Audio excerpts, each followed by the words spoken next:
অন্যের জন্য শুভ কামনা করলে এটা ফিরে নিজের দিকে আসে, এটা খেয়াল রাখেন। এটা একটা লাইফ হ্যাকস শেয়ার করতেছি, আজীবন কাজে লাগবে। অন্যের জন্য যেটাই ভালো কামনা করবেন এটা ঘুরে আপনার দিকে আসবে।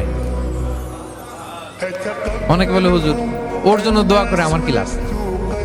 নিজের জন্য আল্লাহ আমারে মাফ করে দাও, আল্লাহ আমারে সমৃদ্ধি দাও, আল্লাহ আমার বেতন বাড়াও, আল্লাহ আমার ব্যবসায় বরকত দাও, আল্লাহ আমার ছেলেরা হাফেজ বানাও, আল্লাহ আমার বউ, আল্লাহ আমার মেয়ে, আল্লাহ আমার আমার আমার সব আমার ভালো আপনি চাচ্ছেন নিজের জন্য, অন্যদের জন্যও চান। আল্লাহ আমার সব ভাইদেরকে মাফ করো, আল্লাহ আল্লাহ আমার গোটা মুসলিম উম্মাকে তুমি বরকত দাও, কল্যাণ দাও, নেতৃত্বে আসার তৌফিক দাও, আল্লাহ সবাইকে সুস্বাস্থ্য দাও। এটা ফিরে আপনার দিকে আসবে। অন্যের জন্য শুভকামনা বহুগুণ বৃদ্ধি হয়ে নিজের দিকে রিটার্ন করে। বিষ্ণু সাল্লাল্লাহু এটাই বলেছেন, মা মিন আবদিন মুসলিমিন ইয়াদউ লিআখিহি বিযাহরিল গায়বি ইল্লা ক্বালা লাহুল মালাকু ওয়া লাকা বিমিসলিন। কেউ যদি তার ভাইয়ের অনুপস্থিতি তার ভাইয়ের জন্য দোয়া করে, ফেরেশতারা ওই দোয়াটা তার জন্য আগে আগে করে।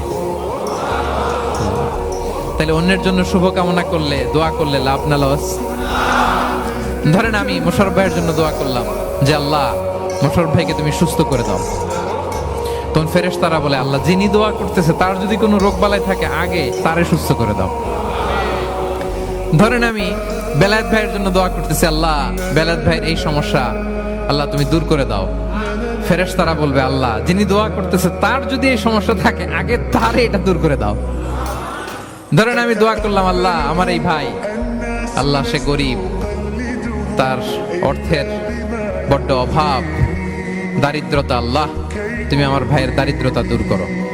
ফেরেশতারা বলে ওয়ালাকা বিমিসলিন, তোমার জন্য এটা, মানে